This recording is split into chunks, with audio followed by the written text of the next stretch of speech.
என் சின்ன வயசு தோழி ஒருத்தி இருக்கா. அவள் வந்து ரொம்ப வசதியாக இருக்கா. வசதியாண்டா அவங்க வீட்டுக்கு கல்யாணம் முடிச்சு போன வீட்டில் வந்து ரொம்ப வசதி. அவங்க வீட்டுக்கு தினமும் ஒரு அம்மா கீரை போட வருமா. அந்த கீரை போடுற அம்மா ஒரு நாள் வந்து என் மயனுக்கு கல்யாணம் வச்சிருக்கேன், இந்தாங்கம்மா வந்துருங்க அப்படின்னு பத்திரிக்கை கொடுத்துருக்கு. இவன் என்ன கீரைக்காரம்மா வீட்டுக்கு பசத்துக்கு போன என்ன போட்டேன்னு அப்படின்னு இருந்திருக்கா. ஆனால் அவங்க வீட்டுக்காரு ஏவல நம்ம எல்லாமே பத்திரிக்கை கொடுத்துருக்கா, வா போயிட்டு வருவோம் அப்படின்னு கிளம்பியிருக்காங்க.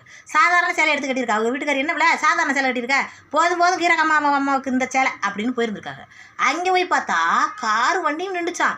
என்ன அப்படின்னு கேட்டால் அந்த கீரைக்காரம்மாருக்கு 5 ஆம்பளை பேருங்களா. 5 ஆம்பளை பேரும் நல்ல விவசாயம் பண்ணி நல்ல வசதியாக இருக்காவலாம் பார்த்துக்குங்க. அங்கே போய் நின்றதுக்கப்புறம் தான் அவளுக்கு ஒரு மாதிரியாகவே இருந்துச்சு. ஐயோ நல்ல சிலையாக கட்டிட்டு வந்திருக்கலாமேட்டு.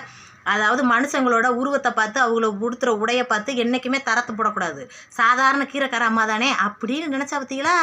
அந்த கீரை விற்கிறதுக்கான நம்ம உருவத்தை மாட்டிக்கிடுவாங்களே தவிர வசதியானவங்க தன்னை வசதின்னு காட்டிக்கிற மாட்டாங்க. உண்மையினா லைக் பண்ண முடியாது.